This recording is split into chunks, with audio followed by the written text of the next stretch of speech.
بسم اللہ الرحمن الرحیم۔ آپ نے بڑے شہروں میں دیکھا ہوگا کہ وہاں لڑکیاں اور عورتیں مانگنے والی پھر رہی ہوتی ہیں۔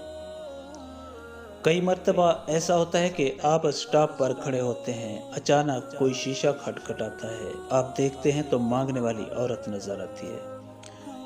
جب کوئی مانگنے والی عورت دروازہ کھٹکھٹاتی ہے تو میرا دل کانپ جاتا ہے اور ذہن میں یہ بات آتی ہے کہ اے اللہ، یہ بھی تو کسی کی بیٹی ہوگی، کسی کی بہن ہوگی، کسی کی ماں ہوگی۔ آپ نے اس کا کیا مقدر بنایا ہے کہ یہ غیر مردوں کے سامنے اپنے ہاتھ پھیلاتی پھرتی ہے، دھوپ میں دھکے کھاتی پھرتی ہے، کبھی اس کے پاس کبھی اس کے پاس، اس پر کیسی کیسی نگاہیں پڑتی ہیں، اسے کیسی کیسی باتیں سننا پڑتی ہیں، کوئی دے دیتا ہے، کوئی ٹھکرا دیتا ہے، اور یہ مانگ مانگ کر ٹکڑے کھا رہی ہوتی ہیں۔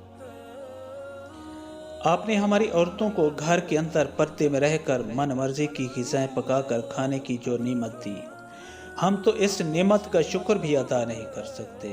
اگر خدا نہ خواستہ ہماری عورتوں کو بھی روٹی کے لیے گھر سے باہر نکلنا پڑتا تو کیا بنتا؟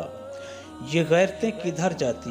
ہماری عزتیں اس لیے محفوظ ہیں کہ گھر بیٹھے رزق مل جاتا ہے، ہم اپنی من پسند کے کھانے کھاتے ہیں۔ صبح اٹھ کر عورتیں میاں سے پوچھتی ہیں آج کیا پکانا ہے، یعنی اللہ رب العزت نے اتنا دیا ہوا ہے کہ جو چاہیں پکا سکتے ہیں۔ یہ اللہ تعالیٰ کا اتنا بڑا کرم ہے، ہمیں اس نعمت پر اللہ تعالیٰ کا شکر ادا کرنا